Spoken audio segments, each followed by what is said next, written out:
In 1847, in the frontier town of Sage Valley, Colorado, 22-year-old Evangeline Ashworth faces an impossible choice after her father's tragic death in a mining accident. With mounting debts threatening to destroy everything her family built, she agrees to an arranged marriage with Tobias Blackthorne, a mysterious 30-year-old cowboy still mourning his late wife. What begins as a marriage of convenience in the rugged American West becomes a journey of unexpected love, hidden truths, and redemption. As Evangeline discovers Tobias's closely guarded secret about his past, she must decide whether their fragile bond can survive the revelation that will change everything she thought she knew about honor, sacrifice, and the true meaning of family. The September wind carried the scent of pine and dust through the streets of Sage Valley, Colorado, as Evangeline Ashworth stood at her father's graveside, clutching a handful of wildflowers she'd picked from the meadow behind their modest cabin. The year was 1847, and at 22 she had never imagined she would be standing here alone, watching dirt fall onto the pine coffin that held the only family she had left in this unforgiving frontier town. Samuel Ashworth had been more than just her father. He had been her anchor in a world that seemed determined to sweep away anyone who dared to dream of something better. For 15 years, ever since her mother died bringing her youngest brother into the world, only to lose him 3 days later, Samuel had raised Evangeline with a gentle strength that had shaped her into the determined young woman she was today. He had taught her to read when most frontier girls never learned their letters, had shown her how to tend their small garden and manage their meager household, and had filled their evening hours with stories of the life they would build once his work in the copper mines finally paid off. But the mines had taken him instead, just as they had taken so many other good men in Sage Valley. A tunnel collapse on a Tuesday morning in late August had crushed not only Samuel's body, but also every dream he had ever shared with his daughter. Now, as the last mourners drifted away from the small cemetery on the hill overlooking the town, Evangeline found herself facing a reality that felt as cold and unforgiving as the Colorado mountains that surrounded their valley. "Miss Ashworth," came a voice behind her, gentle but tinged with the kind of hesitation that usually preceded bad news. She turned to see Jeremiah Hawthorne, the town's banker, approaching with his hat in his hands and an expression that told her everything she needed to know before he even spoke. "I'm truly sorry for your loss. Your father was a good man, one of the finest I've known in my 30 years in this territory." Evangeline nodded, not trusting her voice to remain steady if she tried to speak. She had been dreading this conversation for the past week, ever since Dr. Marcus Whitfield had pronounced her father dead, and she had begun to realize the true scope of the financial burden Samuel had been carrying on his shoulders. "I wish I could give you more time to grieve," Jeremiah continued, his weathered face creasing with genuine sympathy. "But I'm afraid the bank cannot extend the loan on your father's property any longer. The medical bills from his accident, combined with the existing debt on the cabin and land, total nearly $400. Without Samuel's income from the mines, I'm afraid I have no choice but to begin foreclosure proceedings within the month." $400. The number hit Evangeline like a physical blow, stealing the breath from her lungs and leaving her momentarily dizzy. In Sage Valley, a working man might earn $30 a month if he was lucky, and even the most successful merchants rarely saw more than $50 in profit during their best seasons. $400 might as well have been $4,000. It was an impossible sum for a single woman with no family and no income. "Isn't there anything I can do?" she asked, hating the way her voice sounded small and desperate in the evening air. "I could find work in town, perhaps with Mrs. Caldwell at the general store, or taking in laundry and mending. I'm a hard worker, Mr. Hawthorne. My father taught me that honest labor can overcome almost any obstacle." Jeremiah's expression grew even more pained, and he glanced around the empty cemetery as if hoping someone might appear to rescue him from this difficult conversation. "Miss Ashworth, I admire your spirit. Truly I do. But even if you could find steady work that paid $15 a month, which would be generous for a woman in this territory, it would take you more than 2 years to pay off the debt, and that's assuming you could somehow live on nothing during that time. The bank simply cannot wait that long." As the reality of her situation settled over her like a shroud, Evangeline felt something inside her chest begin to crack. This land, this cabin, the small garden where she and her father had grown vegetables and herbs, this was all she had left of the life they had built together. The thought of losing it, of being cast out into a world that had little patience for penniless young women, filled her with a terror that made her hands shake. "There might be one possibility," Jeremiah said quietly, and something in his tone made Evangeline look up sharply. It's not my place to suggest such things, and I want you to know that I've given this considerable thought before even mentioning it. But there's a man in town, Tobias Blackthorne, who owns the largest cattle ranch in the valley. He's been in need of a wife since his own passed away 2 years ago. The word wife seemed to echo in the silence between them, and Evangeline felt her cheeks flush with a mixture of embarrassment and something that might have been anger. You're suggesting I marry a stranger to pay my father's debts? I'm suggesting, Jeremiah said carefully, that marriage to a man of means might be your only option for keeping your father's land and ensuring your own security. Tobias Blackthorne is a good man, Miss Ashworth, even if he's been different since his wife died. He's 30 years old, owns nearly 3,000 acres of the finest grazing land in Colorado Territory, and runs close to 2,000 head of cattle. He's also been struggling to manage his household and his ranch without a woman's help. It could be a beneficial arrangement for both of you. Evangeline stared out across the valley, where the lights of Sage Valley twinkled in the gathering dusk like fallen stars. Somewhere among those lights was the man Jeremiah was talking about, this Tobias Blackthorne, who might represent her salvation or her doom. She had seen him occasionally in town, always at a distance, a tall figure in a dark coat who moved with the kind of quiet confidence that comes from knowing exactly where you belong in the world. He had struck her as handsome in a rugged, weathered way, with dark hair and eyes that seemed to hold secrets she couldn't begin to imagine. But she had also heard the whispers that followed him through Sage Valley's small social circles, how he had loved his wife with a devotion that bordered on worship, and how her death in childbirth had left him so broken that he rarely spoke to anyone beyond what was necessary for business. How he spent his evenings alone in the big house he had built for his bride, surrounded by memories of a happiness that could never be reclaimed. The idea of entering such a man's life, of trying to build something real in the shadow of a love that had already claimed his heart, seemed almost as frightening as the prospect of losing everything her father had worked for. Has Mr. Blackthorne expressed any interest in remarrying? She asked, surprised by her own boldness in asking such a personal question. Jeremiah nodded slowly. His foreman, Diego Ramirez, mentioned to me last week that Tobias has been considering the practical necessity of taking a wife. He needs someone to help manage his household, and he's been struggling with the loneliness since his wife passed. Diego seemed to think that the right woman, someone who understood that it would be primarily a business arrangement, might be exactly what Tobias needs to begin healing. A business arrangement. The phrase settled in Evangeline's mind like a key finding its lock, and she found herself considering the idea with a clarity that surprised her. She had always imagined that when she married, it would be for love, the kind of sweeping, passionate love she had read about in the few novels that had made their way to Sage Valley. But perhaps there were different kinds of love, different ways of building a life with another person that didn't require the kind of grand romantic gestures that seemed to exist only in stories. What would I need to do? She heard herself asking, and realized with a start that she was actually considering Jeremiah's suggestion seriously.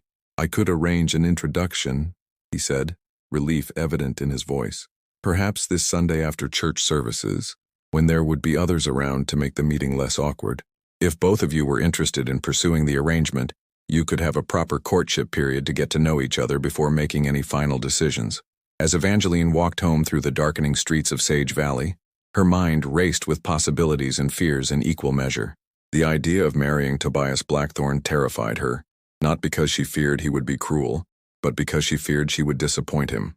How could she, a simple miner's daughter with calloused hands and homemade dresses, possibly fill the role of wife to one of the most successful ranchers in Colorado Territory? But as she reached the cabin she had shared with her father, with its sagging front porch and the vegetable garden that would soon be brown with frost, she knew that fear was a luxury she could no longer afford. Samuel Ashworth had spent his life working toward a dream of security and prosperity for his daughter, and she would not let his sacrifice be meaningless. If marrying Tobias Blackthorne was what it took to honor her father's memory and preserve the life he had built for her, then she would find the courage to do it. Standing in the doorway of the home that might not be hers much longer, Evangeline made a decision that would change the course of her life forever. Tomorrow she would ask Jeremiah Hawthorne to arrange that introduction, and she would begin the journey toward becoming Mrs. Tobias Blackthorne, whatever that might mean for her future. The wind picked up as she closed the door behind her, carrying with it the promise of the winter that was coming and the hope that somewhere in the darkness, a new chapter of her life was about to begin. If you're enjoying this emotional journey through the American frontier, Please give this video a thumbs up, subscribe to our channel for more heartwarming stories, and let us know in the comments where you're watching from. Your support helps us bring you more incredible tales of love, courage, and redemption from the Old West.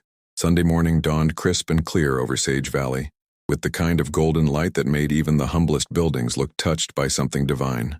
Evangeline stood before the cracked mirror in her bedroom, trying to make herself presentable for what might be the most important day of her life. She had spent the better part of Saturday evening washing and pressing her best dress, a deep blue wool that her father had bought for her 18th birthday, back when the mines were producing well and their future had seemed bright with possibility. Her hands trembled slightly as she braided her auburn hair into a neat coil at the nape of her neck, the way her mother had taught her so many years ago. In 3 hours, after the Sunday service at Sage Valley's modest whitewashed church, Jeremiah Hawthorne would introduce her to Tobias Blackthorne, and her fate would be decided one way or another. The walk to church took her through the heart of Sage Valley, past the general store where Mrs. Eleanor Caldwell was already setting out her displays of dry goods and household necessities, past the blacksmith shop where the sound of hammer on anvil rang out even on the Lord's Day, and past the Silver Dollar Saloon, which remained respectfully quiet until after the morning services concluded.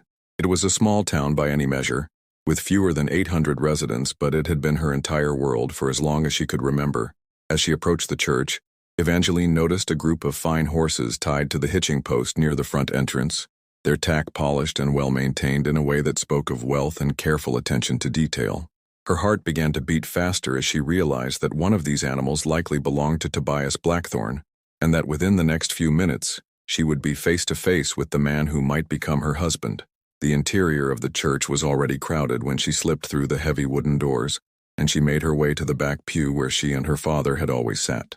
From this vantage point, she could observe the other worshippers without being too obvious about it, and her eyes inevitably began searching for the man she was supposed to meet. She spotted him almost immediately, sitting in the third pew from the front with a posture that somehow managed to be both attentive and distant. Tobias Blackthorne was taller than she had remembered from their brief glimpses of each other around town, with broad shoulders that filled out his dark Sunday coat, and black hair that showed just a hint of premature silver at the temples. Even from behind there was something about the way he held himself that spoke of strength and self-control, but also of a deep weariness that seemed to emanate from his very bones. Reverend Thomas Whitmore's sermon that morning was about faith in times of trial, and Evangeline found herself hanging on every word, as if the message had been crafted specifically for her situation. "The Lord does not promise us a life without suffering," the elderly minister intoned, his voice carrying easily through the small sanctuary. "But He does promise that our trials can become the foundation upon which we build something stronger and more beautiful than we ever imagined possible." As the service concluded and the congregation began to file out into the bright September sunshine, Evangeline felt her stomach clench with nervous anticipation. She remained in her pew until most of the other worshippers had departed, partly out of habit, and partly because she needed a moment to gather her courage for what was about to happen. "Miss Ashworth," came Jeremiah Hawthorne's familiar voice, and she looked up to see the banker approaching with another man at his side. "I'd like you to meet Tobias Blackthorne. Tobias, this is Evangeline Ashworth, Samuel's daughter." Evangeline rose from the pew and found herself looking into eyes the color of storm clouds, intelligent and assessing, but touched with a sadness that made her chest tighten with unexpected sympathy. Up close, Tobias Blackthorne was even more imposing than she had anticipated, but there was nothing threatening about his presence.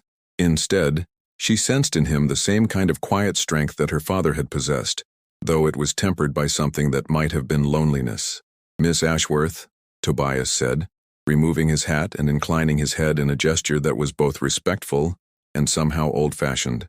His voice was deeper than she had expected, with a slight rasp that suggested long hours spent calling orders across wide pastures. "Please accept my condolences on the loss of your father. Samuel was well respected in this community, and his death was a tragedy for all of us." "Thank you, Mr. Blackthorne," she replied, surprised by how steady her own voice sounded despite the chaos of emotions swirling through her mind. "Your kindness means more to me than you might know." An awkward silence settled over the three of them, broken only by the distant sound of children playing in the churchyard and the gentle nickering of horses waiting patiently for their owners. Jeremiah cleared his throat meaningfully and glanced between Evangeline and Tobias with the expression of a man who was trying to facilitate something delicate and important. "Perhaps," Tobias said slowly, as if he were choosing each word with great care. "You would allow me to walk you home, Miss Ashworth? I understand that you and I might have some matters of mutual interest to discuss." The walk from the church to Evangeline's cabin normally took about 15 minutes, but they stretched it to nearly half an hour by taking the long route that wound along Copper Creek and through the grove of aspen trees that were just beginning to turn gold with the approaching autumn. For the first several minutes they walked in silence, each seemingly lost in their own thoughts about the unprecedented nature of their situation. "Jeremiah tells me that you're facing some financial difficulties," Tobias finally said, and Evangeline was grateful that he had chosen to address the practical aspects of their situation directly, rather than dancing around the subject with polite small talk. "I want you to know that I understand how difficult this conversation must be for you, and I have no desire to make it any more uncomfortable than necessary. I appreciate your directness, Mr. Blackthorne," she replied, glancing sideways at his profile as they walked. "I'm not accustomed to discussing such personal matters with someone I've only just met, but I suppose these are unusual circumstances for both of us." "They are indeed," he agreed, and she caught what might have been the ghost of a smile tugging at the corner of his mouth. "I'll be honest with you, Miss Ashworth, I've been considering the practical necessity of remarrying for some time now. My ranch requires a level of household management that I'm simply not equipped to provide on my own, and I find that the isolation has become challenging." There was something in the way he said that last word that made Evangeline look at him more closely. Beneath his controlled exterior, she could sense a vulnerability that he was trying very hard to conceal, and she found herself wondering what his life had been like during the 2 years since his wife's death. What was she like? She asked impulsively, then immediately regretted her boldness. "I'm sorry, that was inappropriate of me to ask." Tobias stopped walking and turned to face her fully, and for a moment she thought she had offended him beyond repair, but when he spoke, his voice was thoughtful rather than angry. "Her name was Catherine, and she was everything I thought I wanted in a wife. Beautiful, gentle, completely devoted to the idea of creating a perfect home and family. We were married for 3 years, and I thought I understood what love was supposed to be." The past tense of his words hung in the air between them, and Evangeline felt a pang of something that might have been jealousy for a woman she had never met and never could meet. How could she possibly compete with a memory that had been polished by grief into something perfect and untouchable?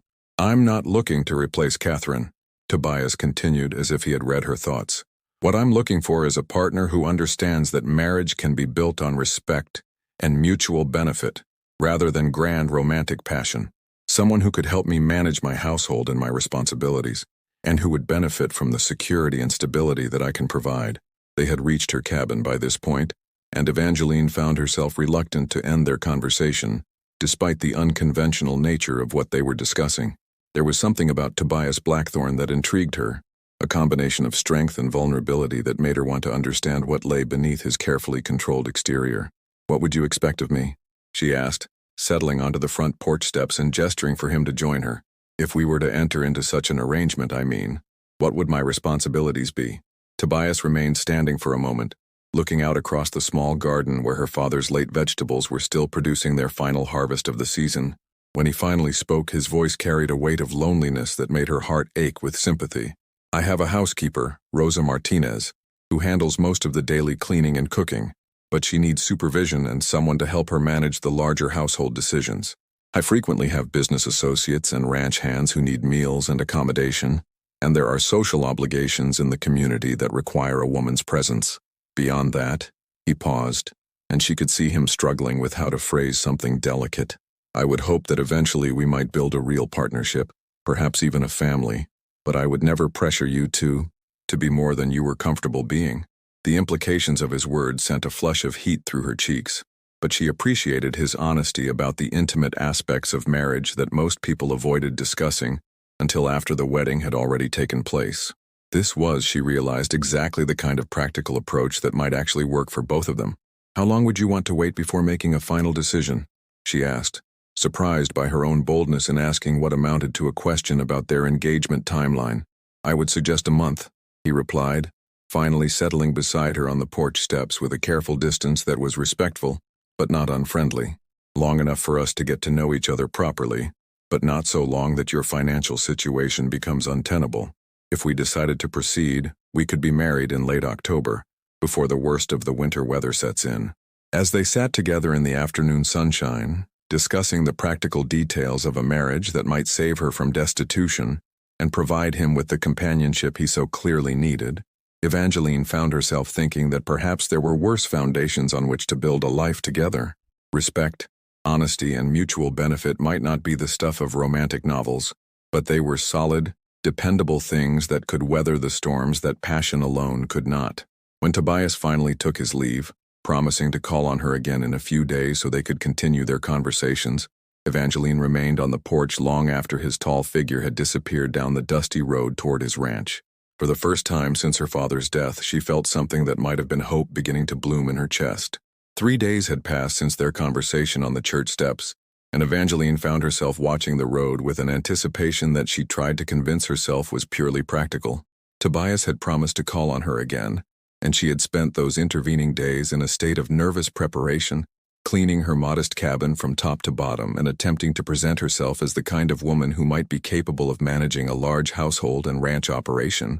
When she finally spotted him riding up the dusty path on Wednesday afternoon, mounted on a magnificent chestnut stallion that moved with the kind of controlled power that seemed to mirror its rider, her heart began beating faster in a way that had nothing to do with anxiety about her financial situation. There was something about the way Tobias Blackthorne sat a horse that spoke of years spent in the saddle, of a man who was completely at home in the vast wilderness of Colorado territory. "Miss Ashworth," he called out as he dismounted, removing his hat in the same respectful gesture she remembered from their first meeting. "I hope I'm not calling at an inconvenient time." "Not at all, Mr. Blackthorne," she replied, smoothing her hands nervously over the apron she wore over her second-best dress. "I was just finishing some mending. Would you care for some coffee? I'm afraid it's not much, but it's fresh." "That would be very kind," he said, tying his horse to the hitching post that her father had installed years ago for the occasional visitor. "Actually, I was hoping you might consider accompanying me to see the ranch. I thought it might help you make a more informed decision about our potential arrangement if you had a better understanding of what your daily life might look like." The suggestion caught Evangeline off guard, and she found herself nodding before she had fully considered the implications of spending an entire afternoon alone with a man she barely knew. But there was something in Tobias's manner that made her feel safe, a fundamental decency that reminded her of her father's quiet integrity. "I'll just need a moment to change into something more suitable for riding," she said, then paused as she realized a potential problem. "Though I should mention that I haven't been on horseback in quite some time. My father sold our horses 2 years ago when the mine started producing less." "I brought Catherine's mare," Tobias said quietly, and something in his voice made her look at him more closely. "Starlight is gentle and well-trained. I thought it was time she had a rider again." The gesture felt significant in a way that Evangeline couldn't quite articulate, as if Tobias was offering her something more than just transportation. She excused herself to change into the split riding skirt that had belonged to her mother, one of the few practical garments she had inherited that was still in good condition. When she emerged from the cabin 15 minutes later, she found Tobias waiting with 2 horses, his impressive stallion and a smaller, elegant mare, the color of moonlight with intelligent dark eyes and a silvery mane that caught the afternoon sunlight. The sight of the beautiful animal took her breath away, but it was the expression on Tobias's face as he watched her approach that made her chest tighten with an emotion she couldn't quite name. "She's beautiful," Evangeline said softly, reaching out to stroke the mare's velvety nose. Starlight nickered quietly and pushed her head into Evangeline's palm with the kind of trust that spoke of a gentle nature and good training. "Catherine chose her specifically because she wanted a horse that would be suitable for a lady," Tobias said, his voice carefully neutral. "She had dreams of riding across the ranch together, of exploring every corner of the territory. She was an excellent horsewoman, much better than I am, actually." As Tobias helped her mount Starlight, his hands warm and steady on her waist as he lifted her into the side saddle, Evangeline found herself wondering if she was making a terrible mistake by agreeing to this arrangement. How could she possibly step into a life that had been so thoroughly shaped by another woman's dreams and expectations? But as they rode out across the rolling grassland that stretched endlessly toward the distant mountains, those doubts began to fade in the face of the breathtaking beauty of the landscape and the quiet competence with which Tobias guided them across his property. The Blackthorne Ranch was even more impressive than she had imagined, with thousands of acres of prime grazing land dotted with healthy cattle and bisected by a crystal-clear stream that would provide reliable water even during the driest summers. "My grandfather homesteaded this land back in 1823, Tobias explained, as they paused on a rise that offered a panoramic view of the entire operation. He came out from Virginia with nothing but a wagon, 2 horses, and the kind of stubborn determination that seems to run in our family. By the time my father inherited the ranch, it was already one of the most successful operations in the territory. And now it's yours, Evangeline observed, noting the mixture of pride and something that might have been burden in his voice. That must be quite a responsibility. It is, he agreed, and she could see him studying the landscape with the critical eye of someone who was constantly calculating feed requirements, weather patterns, and market prices. Some days I feel like I'm doing right by the legacy my family built here. Other days, he trailed off, but she could hear the weight of doubt in his silence. They spent the next 2 hours riding across different sections of the property, and Tobias proved to be an excellent guide, explaining the seasonal patterns of ranch life, the challenges of managing such a large herd, and the complex relationships with neighboring properties and the local community.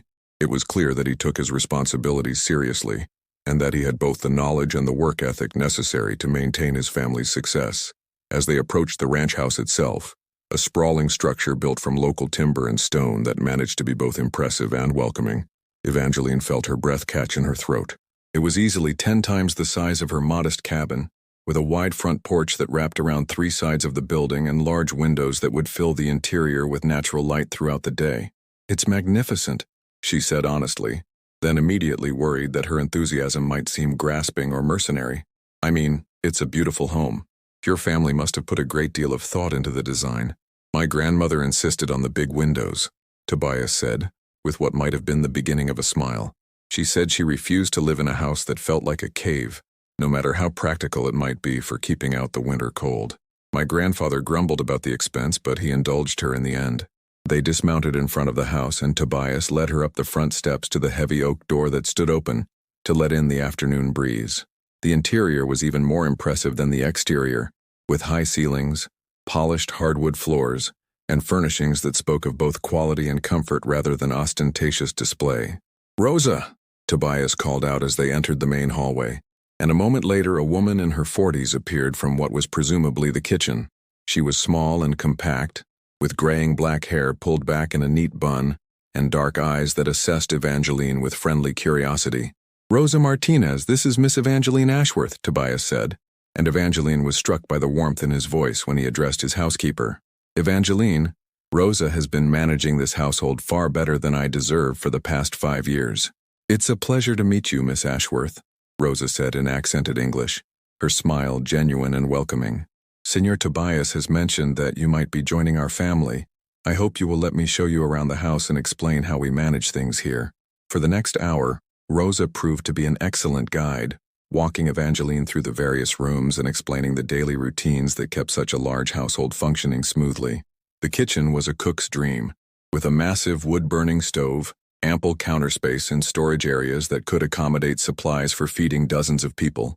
The parlor was elegantly furnished, but clearly designed for comfort rather than display, with deep chairs positioned to take advantage of the view across the valley. It was when Rosa led her upstairs to see the bedrooms that Evangeline felt the full weight of what she was considering settling upon her shoulders. The master bedroom was spacious and beautifully appointed, with furniture that had clearly been chosen by a woman with excellent taste and the financial resources to indulge it.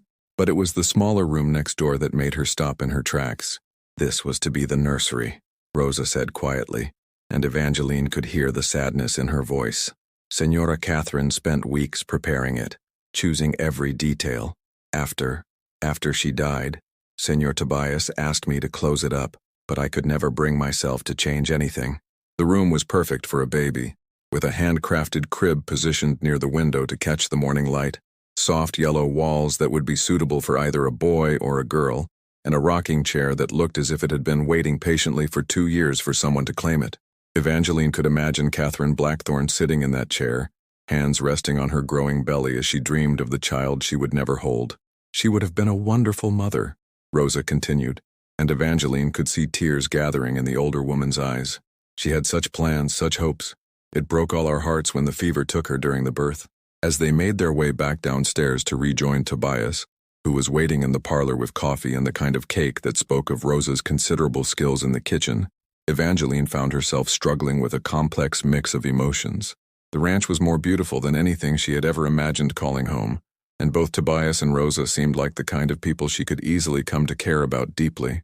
But everywhere she looked, she could see traces of the woman who had lived here before her, and she wondered if there would ever be room in this house for her to create her own identity, rather than simply filling the space that Catherine had left behind. "What do you think?" Tobias asked as they sat together in the parlor, the late afternoon light streaming through those magnificent windows that his grandmother had insisted upon. "Could you see yourself living here?" "It's incredible," she answered honestly, though she could hear the uncertainty in her own voice. "I've never seen a more beautiful home, and Rosa clearly runs the household with remarkable efficiency. I suppose my concern is whether I would be able to contribute meaningfully to what you've already built here, or if I would simply be an inadequate replacement for what you've lost." The question hung in the air between them, and Evangeline watched as Tobias considered his response with the same careful deliberation she had noticed during their previous conversations. When he finally spoke, his voice was thoughtful and surprisingly vulnerable. "I've been asking myself the same question," he admitted. "Not whether you would be adequate. I have no doubts about your character or capabilities, but whether it's fair of me to ask someone to step into a life that was so thoroughly shaped by someone else's dreams. The truth is, Catherine and I built something here that was perfect for who we were at that time, but that doesn't mean it's the only way this life could be lived." He paused, looking out across the valley that stretched endlessly toward the mountains, and when he continued, there was something in his voice that made her think he was sharing thoughts he had never spoken aloud before. "I loved Catherine deeply, and I always will, but I'm beginning to understand that love doesn't have to be finite, and that building something new doesn't necessarily mean betraying what came before. If you were to become my wife, I wouldn't expect you to become her. I would hope that together we could create something that honored both our histories while building toward a future that neither of us could achieve alone." As the sun began to set over the mountains, painting the sky in shades of gold and crimson that took her breath away, Evangeline found herself thinking that perhaps Tobias Blackthorne was offering her something even more valuable than financial security. He was offering her the chance to build a true partnership with someone who understood both the value of the past and the importance of creating something new. The days following Evangeline's visit to the Blackthorne Ranch passed in a blur of quiet contemplation and careful preparation. She found herself spending long hours sitting on her father's old chair on the front porch, watching the road and thinking about the conversation she and Tobias had shared in his parlor. There was something about his words, about love not being finite and the possibility of building something new while honoring the past, that had stayed with her through the restless nights and busy days that followed. It was on the following Saturday, exactly 1 week after their ride across his property, that Tobias appeared at her door again. This time, however, he was not alone. Beside him stood a man she had never seen before, tall and lean with silver-streaked dark hair, and the kind of weathered features that spoke of a life spent outdoors. What struck her most about the stranger was his eyes, the same deep green as Tobias's, but older, sadder, and marked by what looked like years of carefully carried guilt. "Miss Ashworth," Tobias said, and she could hear an unusual tension in his voice. "I'd like you to meet someone very important to me. This is my brother, Marcus Blackthorne." The words hit Evangeline like a physical blow, and she found herself gripping the doorframe for support as the implications of what Tobias had just said began to sink in. Brother. He had never mentioned having a brother. In all their conversations about his family history, about the ranch his grandfather had built and his father had expanded, there had been no reference to a sibling who shared his name and his remarkable green eyes. "Your brother?" she managed to say, her voice sounding strange to her own ears. You never mentioned that you had a brother." Marcus stepped forward then, removing his hat in the same courteous gesture that seemed to run in the Blackthorne family, and when he spoke, his voice carried the weight of someone who had been carrying a heavy burden for far too long. "That's because most people in Sage Valley believe I'm dead," he said quietly, "and until recently I thought it was better that way." Evangeline felt her knees go weak, and Tobias was immediately at her side, his hand warm and steady on her elbow, as he guided her to the chair where she had spent so many hours over the past week, thinking about their future together. "Perhaps we should sit down," Tobias said gently. This is the conversation I've been dreading since we first began discussing our arrangement. The secret I've been carrying for the past 3 years, and the reason I felt I needed to be completely honest with you before we make any final decisions about our future." As the three of them settled on her front porch, with Marcus taking the other chair, and Tobias leaning against the railing where he could see both of their faces, Evangeline found herself studying the brothers with new eyes. Now that she knew to look for it, the family resemblance was unmistakable, not just in their physical features, but in the way they carried themselves, the careful thoughtfulness with which they chose their words, and the fundamental decency that seemed to radiate from both of them. "I think," Marcus said slowly, "I should start at the beginning. 3 years ago I was supposed to marry Catherine Whitmore." The name hit Evangeline like another shock, and she found herself looking between the two men with growing understanding and dismay. Catherine, Tobias's beloved wife, had originally been engaged to his brother. "We had been engaged for 6 months," Marcus continued, his voice steady but filled with old pain. "I loved her deeply, and I believed she loved me in return. But as our wedding approached, I began to notice the way she looked at Tobias, and the way he looked at her when he thought no one was watching. I told myself I was imagining things, that I was letting my own insecurities create problems where none existed." Tobias shifted uncomfortably against the railing, and when Evangeline looked at him she could see the guilt and regret written clearly across his features.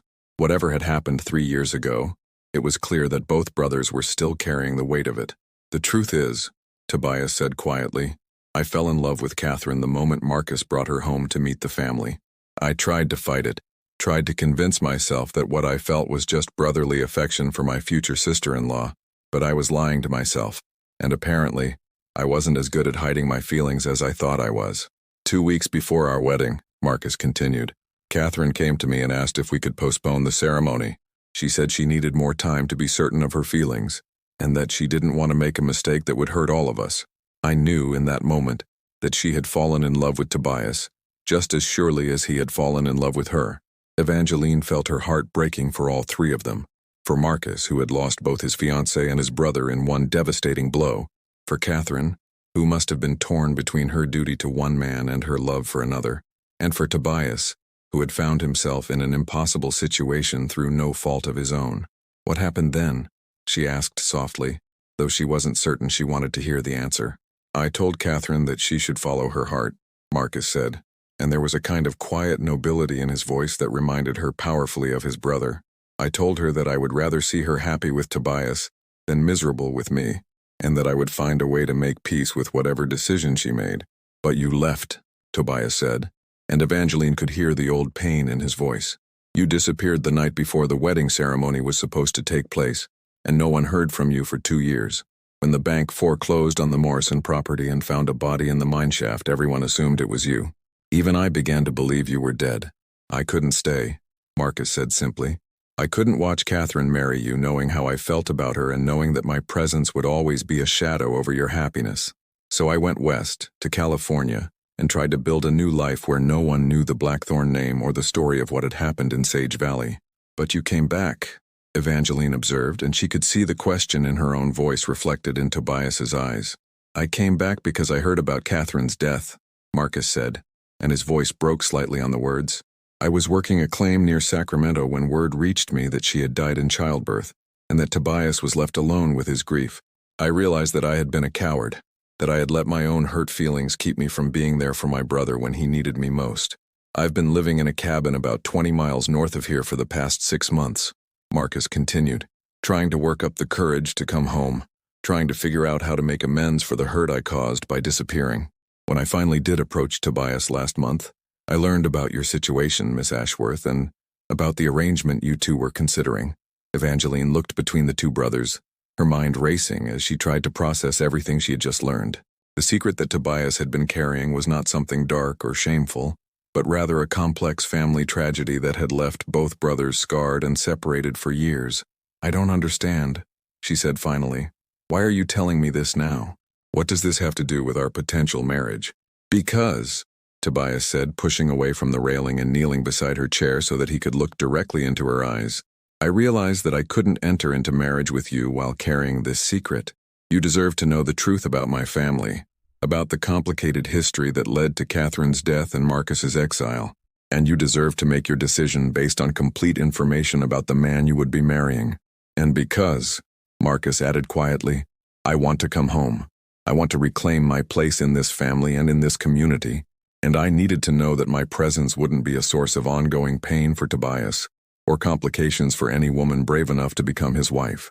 As Evangeline sat there, Surrounded by the afternoon sunshine and the weight of revelations that changed everything she thought she knew about Tobias and his history, she found herself thinking about the conversation they had shared the week before about love not being finite and the possibility of building something new while honoring the past. "So Catherine chose Tobias over you," she said to Marcus, "and you chose to sacrifice your own happiness rather than cause problems for people you loved. And now you want to come home and rebuild your relationship with your brother."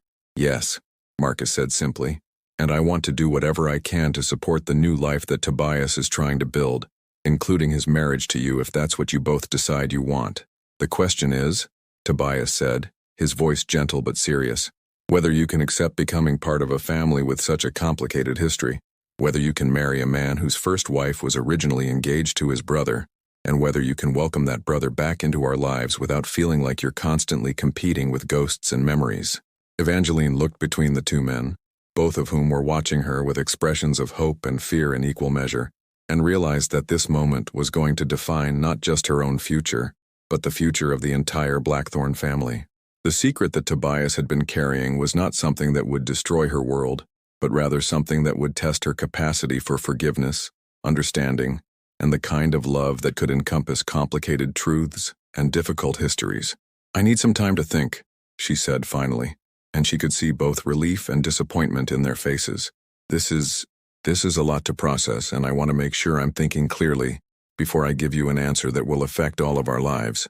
"Of course," Tobias said immediately. "Take all the time you need. This is exactly the kind of decision that shouldn't be rushed, and I respect your need to consider all the implications. But I want you to know," she continued, looking directly at Marcus, "that I don't see anything shameful in what you did. Leaving couldn't have been easy, and coming back must have taken tremendous courage. If Tobias and I do decide to marry, I would welcome you as a brother, not as a complication or a burden." The smile that spread across Marcus's weathered features was like sunshine breaking through storm clouds, and Evangeline could see tears gathering in his green eyes as he reached out to clasp her hand gently between both of his own. "You have no idea what those words mean to me," he said quietly. "Catherine was a remarkable woman, but I think my brother may have found someone even more extraordinary." As the brothers prepared to leave with promises to return in a few days for her answer, Evangeline found herself thinking that perhaps the secret Tobias had been carrying was not the obstacle she had feared, but rather the foundation for building something even stronger than she had originally imagined. A marriage based on complete honesty, a family reunited despite past pain, and the possibility of healing wounds that had festered for far too long. The sun was setting over the mountains as she watched them ride away together, and for the first time since this entire arrangement had begun, she found herself genuinely excited about the future that might be waiting for her in the shadow of those distant peaks. 3 days passed before Evangeline felt ready to give her answer. 3 days during which she found herself walking the same paths around Sage Valley that she had traveled with her father as a child, thinking through every aspect of what Tobias and Marcus had revealed to her. She thought about love and loyalty, about sacrifice and second chances, and about the kind of woman she wanted to be in the face of such complicated family history. On Tuesday morning, as the October air carried the first real promise of winter, she walked to the Blackthorn Ranch with her decision made and her heart clear about the path she wanted to take. She found both brothers in the barn, working side by side to repair a section of damaged stall fencing, and the sight of them together, Marcus's silver-streaked hair catching the morning light beside Tobias's darker head, filled her with a sense of rightness that surprised her with its intensity. "Gentlemen," she said from the barn doorway, and both men turned toward her with expressions of hope and anxiety in equal measure, "I believe we have some matters to discuss." They gathered in the ranch house parlor, in the same room where she and Tobias had shared their first real conversation about the possibility of marriage, and as she looked around at the comfortable furniture and the photographs on the mantelpiece, she realized that this place already felt like home in a way her father's house never had. "I've made my decision," she said without preamble, because she had learned over the past month that directness was often kinder than elaborate explanations. "Tobias, I would be honored to become your wife, and Marcus, I would be equally honored to become your sister, if you'll have me." The silence that followed her words was filled with such profound relief that she could feel it like a physical presence in the room, and when Tobias moved toward her with tears streaming down his face, she knew that she had made the right choice for all of them. "Are you certain?" he asked, taking her hands in his and searching her face for any sign of doubt or reservation. You understand what you're accepting? The complications and the history and the fact that our marriage will always be built on the foundation of my love for Catherine? I understand, she said firmly, that you loved Catherine deeply, and that her memory will always be part of who you are. I also understand that Marcus sacrificed his own happiness rather than stand in the way of that love, and that both of you have been carrying guilt and grief for 3 years that neither of you deserved. What I'm accepting is the chance to be part of healing those wounds and building something new that honors both the past and the future. Marcus stepped forward then, and when he spoke, his voice was thick with emotion. Miss Ashworth, Evangeline, I want you to know that Catherine would have loved you. She had the biggest heart of anyone I've ever known, and she would have been so happy to know that Tobias found someone who could love him, not despite his complicated history, but because of the man that history helped him become. And I want you to know, Evangeline replied, turning to include both brothers in her gaze, that I'm not trying to replace Catherine, or pretend that she never existed. I'm trying to become part of a family that includes her memory and honors what she meant to both of you. I think there's room in this house and in our hearts for all of us. The wedding was planned for the last Saturday in October, just as the aspen trees on the mountainsides were reaching their peak of golden splendor. In the weeks leading up to the ceremony, Evangeline threw herself into the preparations with an enthusiasm that surprised even her, working with Rosa Martinez to transform the ranch house into something that reflected both her own personality and her respect for the home that Catherine had begun to create. She moved her father's books into the ranch house library, where they found places on the shelves beside volumes on ranch management and veterinary science that spoke to Tobias's practical nature. She brought her mother's china and silver, pieces that had been carefully preserved through all the years of financial hardship, and used them to set the table for family dinners that now included Marcus as a regular presence. Perhaps most importantly, she worked with Tobias to transform the nursery that had remained untouched since Catherine's death, turning it into a guest room that would welcome the children they hoped to have, while still honoring the child who had never had the chance to use it. They kept Catherine's rocking chair, placing it by the window where the morning light would fall across it, and they hung new curtains in soft blue and yellow that would work for any child who might someday call this room their own. The wedding ceremony itself was held in the parlor of the ranch house, with Reverend Matthews from the Sage Valley Community Church officiating, and the entire population of the small town gathered to witness the union. Jeremiah Hawthorne stood as Tobias's best man, his weathered face beaming with pride as he watched his longtime friend take this important step toward rebuilding his life. Marcus stood beside them, no longer hiding from the community that had mourned him, accepting the congratulations and expressions of joy from neighbors who could hardly believe their eyes. Evangeline wore her mother's wedding dress, altered by Rosa Martinez to fit her smaller frame, and carried a bouquet of late-season wildflowers that Marcus had gathered from the meadows where he and Tobias had played as children. As she walked through the house toward the parlor where Tobias waited for her, she felt the presence of all the people who had shaped this moment. Her father, whose death had brought her to this crossroads, her mother, whose strength and grace she hoped to emulate, and Catherine, whose love for Tobias had been so pure and true that it had inspired the kind of sacrifice that brought families together rather than tearing them apart.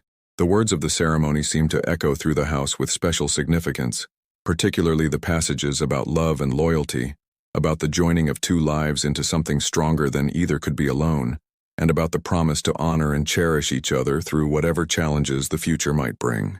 When Tobias slipped his grandmother's ring onto her finger, the same ring that Marcus had offered to Catherine 3 years earlier, Evangeline felt a connection, not just to her new husband, but to the entire history of love and loss that had brought them to this moment. The reception was held in the barn, which Diego and the ranch hands had decorated with lanterns and fall flowers, and as the evening progressed into dancing and celebration, Evangeline found herself moved by the way the community had embraced not just her marriage to Tobias, but Marcus's return from what they had assumed was death. There was something profoundly healing about watching the Blackthorne brothers dancing with their neighbors' wives, about seeing the way people approached Marcus with genuine joy, rather than awkwardness or judgment, and about feeling herself welcomed into the fabric of a community that had supported each other through hardships and celebrations for generations. Late in the evening, as the last guests were preparing to leave and Rosa was directing the cleanup efforts with characteristic efficiency, Evangeline found herself standing on the ranch house porch with both Tobias and Marcus, looking out over the moonlit valley that was now her home. The mountains rose around them like protective walls, and the sound of cattle settling for the night in the distance created a peaceful backdrop for the conversation that was both an ending and a beginning. "I keep thinking," Marcus said quietly, "about what Catherine used to say about family being the people who choose to love you despite knowing all your faults and complications. I think she would be amazed to see how her death, as tragic as it was, led to this. To you coming into our lives, Evangeline, and to me finding the courage to come home." "She would be amazed," Tobias agreed, reaching for his wife's hand and intertwining their fingers in a gesture that was already becoming familiar. "And she would be so grateful to know that her love for our family didn't end with her death, but instead became the foundation for something even larger and more complicated and more beautiful than any of us could have imagined." As the three of them stood there together, surrounded by the quiet sounds of the ranch settling into evening and the promise of the life they were going to build together, Evangeline felt a sense of completion that she had never experienced before. She had married Tobias to honor her father's memory and secure her own future, but she had found something far more valuable than financial security or social respectability.